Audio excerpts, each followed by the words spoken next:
See, there's There you go. advantages of, being a professor. Thank you, Grace. All right.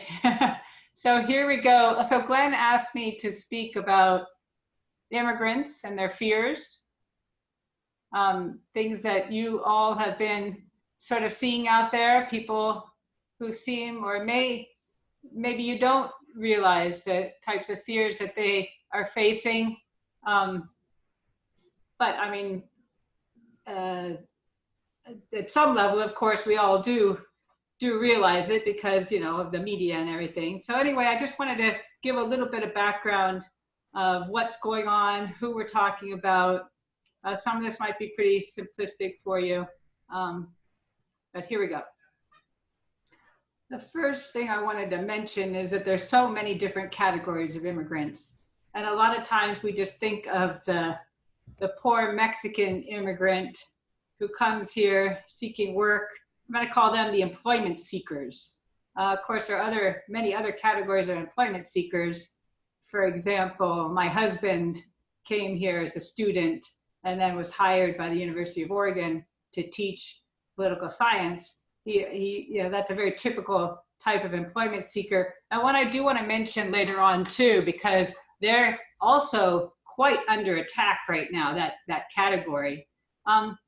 But for now, I'm just going to say the employment seekers in the category of people who, aren't able to find enough employment in their home countries, often Mexico, since that's our border country, sometimes Central America, South America, and they often are not able to get a visa to come to the United States. So they're going to enter the United States unlawfully, through our border some way.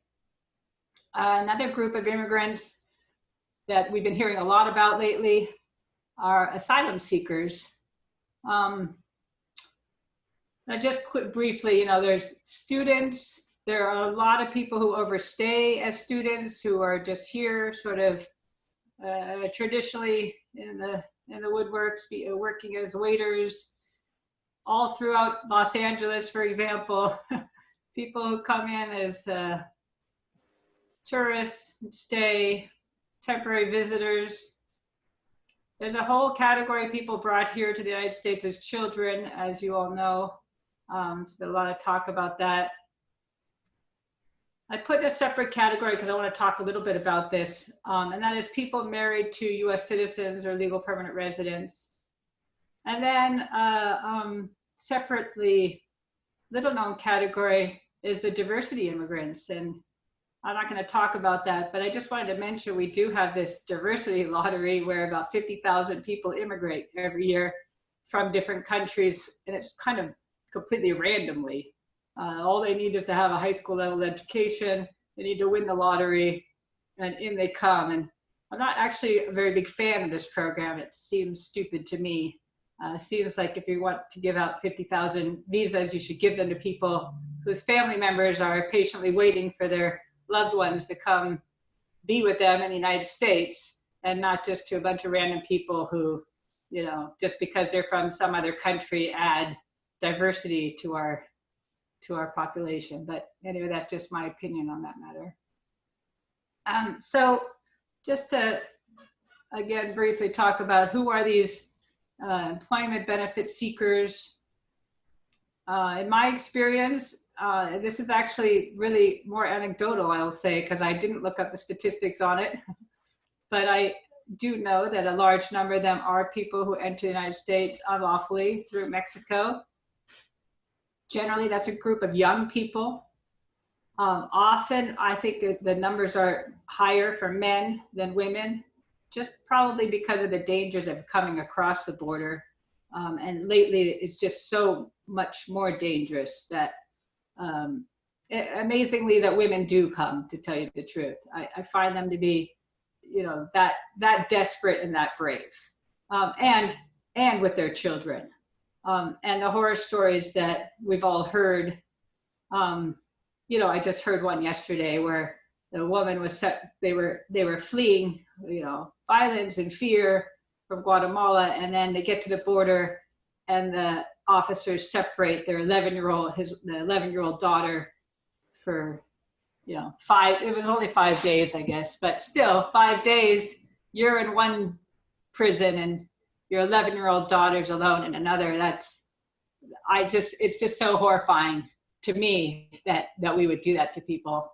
But that's par for the course right now. And, and I'm not sure about the answer to this question, but I always think that if that were me, I'd be like, okay, I take it back, give me my daughter back, and I'll just leave. And I don't think they're given that option. I think once they've done this to you, you're sort of stuck. So anyway, this person was eventually released and is here with her 11-year-old. So generally it's a group of low income, the low level of education. A lot of these people, 9th grade is fairly common for most people to have completed. That's considered, fairly high level. 6th grade is common as well. And as we all know, these are generally people who work their butts off, do whatever they can do, willing to, really work their way up, and have been really good immigrants to our country. And I think all of the research, Nita probably knows better than I do, shows that they contribute on the whole more than they take. But that's not necessarily the perception. The perception is that this group is taking more than they contribute. So there's a little bit of a mismatch there. I did want to mention, so probably what we do in our office, probably the most common thing, although we do everything, is cater to people who do, that group comes here as kids, 17, 18-year-olds. They almost inevitably marry somebody. Oftentimes that person's a US citizen. And it's a group that didn't make a legal entry. And so they're at a huge disadvantage to being able to immigrate based on that, because if they didn't make a legal entry into the United States, they're not eligible to apply in the United States for their legal permanent residence, which means they have to exit the country and go to the consulate abroad, generally in Mexico, sometimes El Salvador, Guatemala, wherever else, and come back in. Well, one, people don't like, they're married, they have kids, they've been here for 10, 20 years. It's a scary thing. But they also, in order to be eligible, since 1997, they have had to apply for a waiver of their unlawful presence. So these are people who have been here unlawfully for however many years. So as soon as they exit the country, they're subject to a 10-year bar to re-entry. So that is, they're inadmissible for 10 years. And the only way they can come back in is if they get this waiver. And in order to get the waiver, they need to show extreme, and really the definition is more like an extreme and unusual hardship to their US citizen spouse. And just as a point of interest, the hardship to the kids doesn't matter. It's only hardship to the spouse. So what we do a lot of the day is find reasons why this person, this spouse, this US citizen, who relies on, say, her husband, the more men than women. So yet generally it's a female. She's got maybe 1 or 2 kids before she married this guy, and she's got 1 or 2 kids with this guy. And she relies on him for all of her income because she's at home taking care of the kids. And we need to show why it would be an extreme hardship to this person in order for their spouse to be able to live with them. And believe it or not, the US government does not accept that scenario in itself would just be an extreme hardship. We have to show that, she has a major depressive disorder, or the kids are on IEPs, individual education plans, or, some unusual hardship, not just a normal separation of the parties or the hardship that would follow from tearing your money earning spouse from the family and away from the kids, not just the usual hardship that comes from that. That's not good enough. So anyway, it kind of gives you a feel for, what goes on in the immigrant community and why people, suffer, because it's difficult. Even if you're married to a US citizen, it's not, you're not home free. It's a difficult process. And it's about a 3-year process on top of it. So you're still here, and every day you're afraid that immigration is going to come and take you away from your spouse and your kids and leave them destitute, at any point in time, because you're working and you're out there. And so it's, so to answer Glenn's question, that's sort of a good basis for the fear that goes on, just that scenario right there, which is the most common scenario that we see.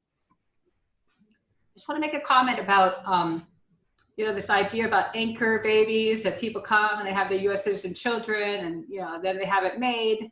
And that's just absolutely not true. Just to start on that situation, you U.S. citizen cannot apply for your parents unless you're 21 years old. So it's not a true statement that you come here and have a baby and that gives you some right to remain in the United States. It gives you no right to remain in the United States. So you can have a baby, and actually I have seen this scenario. It's not that uncommon these days. People do come here and have babies and leave the country for 21 years and then come, and then they all might immigrate here later. The kid might come here and work and then sponsor their parents to come. But that's a 21-year-old wait. So it's not a 21-year-old wait. So it's not something that, you just come here and have babies and all of a sudden you have it made.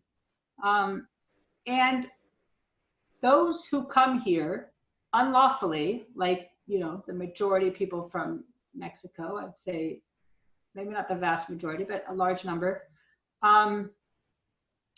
they are not eligible at all. So the child might turn 21, and this is a very common scenario for us to see. So that child turns 21, and then they come in and they say, okay, I've got my kid here who was born in the United States. I've lived in this country now for 25 years. I'm ready to apply. Those people are not eligible to immigrate because they didn't make a lawful entry into the country. So they too would have to leave the country, and as we just said, they would need a waiver, but they don't have a spouse who's a U.S. citizen, so they're not eligible for the waiver. So they'd have to leave for 10 years. So that explained, this whole argument about anchor babies is really not much of an argument. Just a quick comment on other relatives. There's a long waiting list for people who are sponsoring their other relatives. This is something that the Trump administration has railed against, wants to get rid of, says they want to just have a merit-based system. But the number of immigrants that come in through your relatives is actually quite limited. All these categories. For example, if you are a U.S. citizen and you apply for your brother or sister, that's a over 20-year wait right now. So you're not going to see that brother or sister in the United States, not legally anyway, for over 20 years. And if they are residing in the United States, they're not going to be eligible to immigrate because they're here unlawfully. If they didn't, even if they did come in lawfully, it doesn't matter. They're here unlawfully. That category of people is not eligible to apply for immigration. So large numbers of people in the United States who are just not eligible, even if they have relatives who are U.S. citizens. There's this argument that you hear often, why don't they just get in line? They might very well be in line. They might have petitions approved for them. They might be eligible otherwise to immigrate. But because they have been here unlawfully with their families all these years, they're not eligible to immigrate at this point. So I would call that a flaw in our laws because they would otherwise be eligible. They don't have any other grounds to be admissible. And it's something I'd like to point out that, something that I feel needs to be fixed. Quick note about asylum. We've been seeing a lot about asylum seekers in the news lately. These are groups, you know, less often from Mexico. It's not easy to, although we do have Mexican asylum seekers, especially areas of transgender, homosexuality, other groups who are discriminated against, religious, but more commonly from Central America, Africa, the Middle East. Anita, I have that Pakistan case. I'll have to talk to you about. And, but you know, from anywhere. I just want to give a little background on what it takes to get asylum, because it's not enough for you to just come here and say, I've been persecuted, or, you know, things are bad. I was the victim of violence. You have to be persecuted on account of one of the 5 bases to get asylum.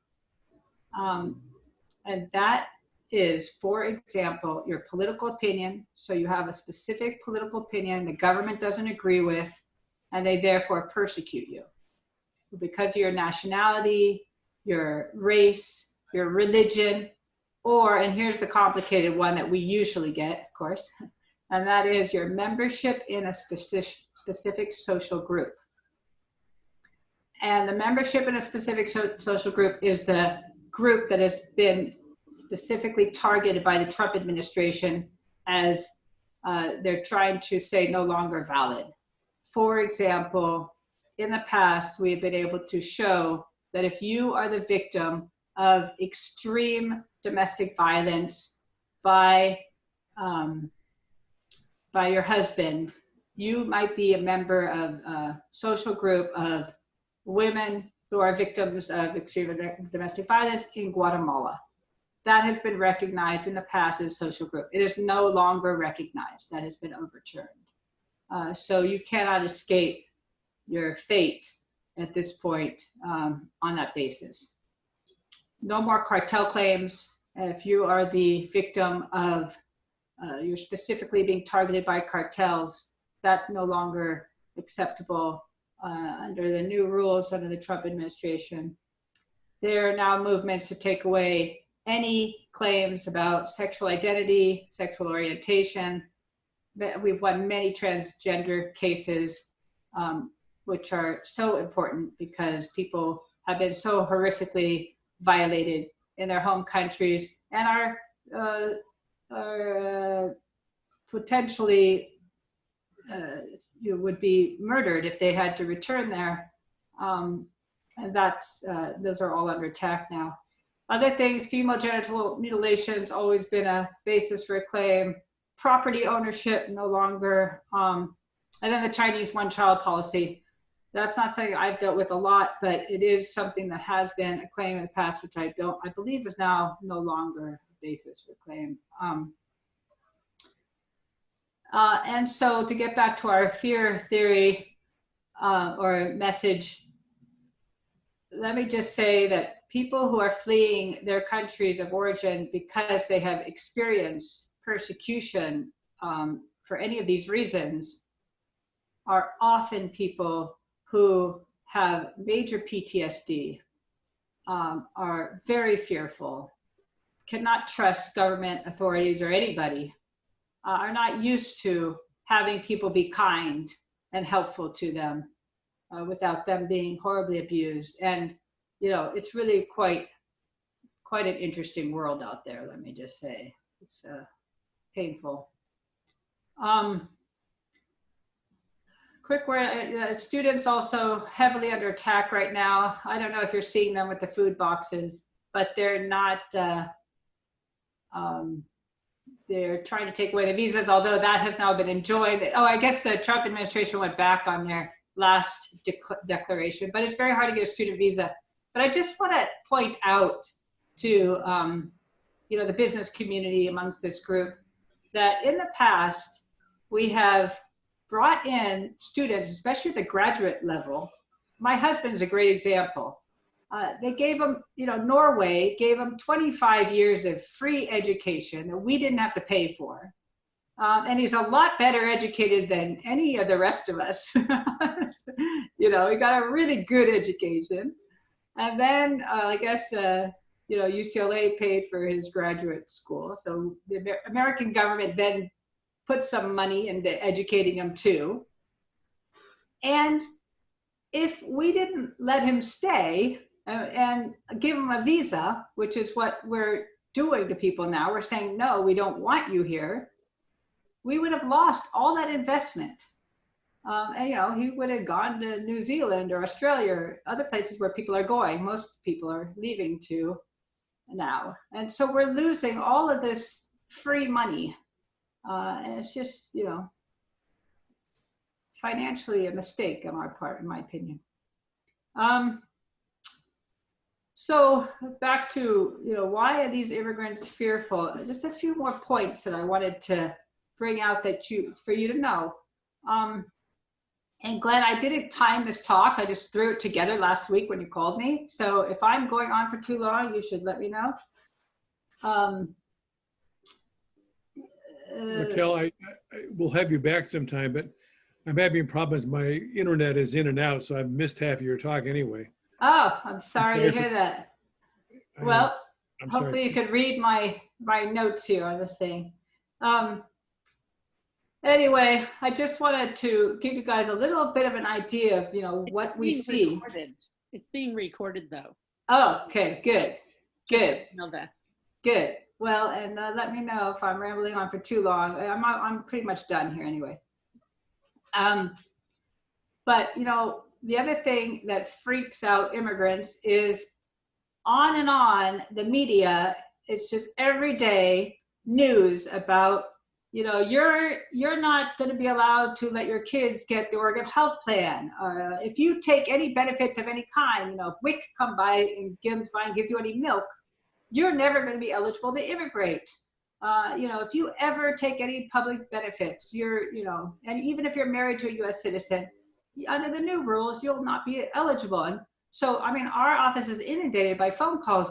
What about this? Am I not going to be eligible? The answer is we don't know, because they keep changing the rules and nobody really knows what anything means. But the judge in New York yesterday issued an order saying we're not going to allow you to even follow these rules. And I think they use COVID as an excuse, but I think part of it too is it's too complicated to know what even any of it all means.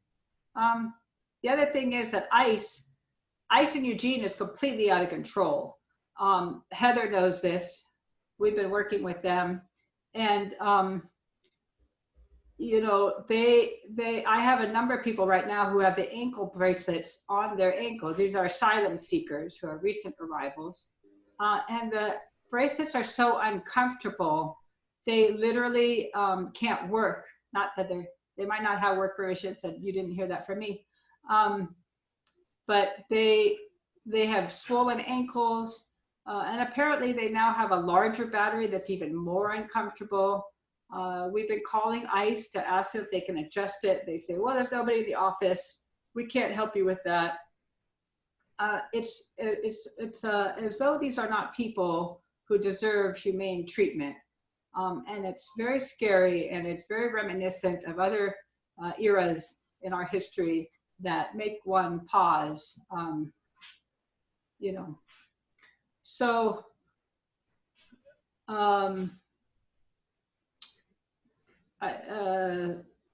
for years I've always said, this is like an insight into Nazi Germany to deal with ICE.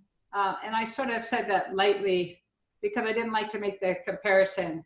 But yesterday, being at the protest and watching the white supremacists walking by at the same time as, watching the anger of the Black people who were out in the front trying to get their friends out of jail, and then that mixed with the treatment of the ICE agents, of the asylum seekers, as though they're not really people. I think we have things to be afraid of ourselves. I just want to throw that out there. I don't want to be an alarmist, but that was quite an experience for me yesterday, I have to say. Anyway. Raquel, Yeah. I'm going to have to ask you to wrap up. Yeah, okay. There we go. I just want to make a little mention about our DACAs. The DACAs are people who have been here since they were children, many of them since they were 6 months old. that's a group that's really extra fearful. They're afraid of giving their information to immigration. They're afraid that they're going to be deported and have nowhere to go. They don't know any other life. It's a group that really, it's sad to see them being as afraid as they are. And then just a quick conclusion. I just want to propose these ideas to you all, and that is that we should have a coherent policy on who can immigrate to the United States, which we do not have at the moment. The policy should consider both humanitarian and economic objectives.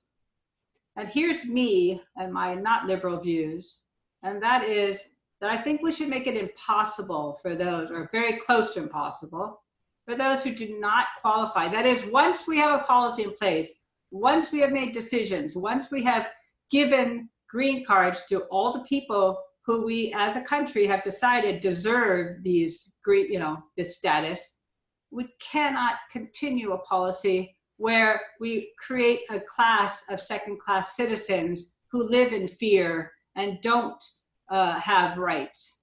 That's not good for any of us. And just this point about considering the needs of our U.S. employers in global competition, which is something that we really haven't been doing because of our inconsistent policy. So thank you, everyone, for listening to my rants here.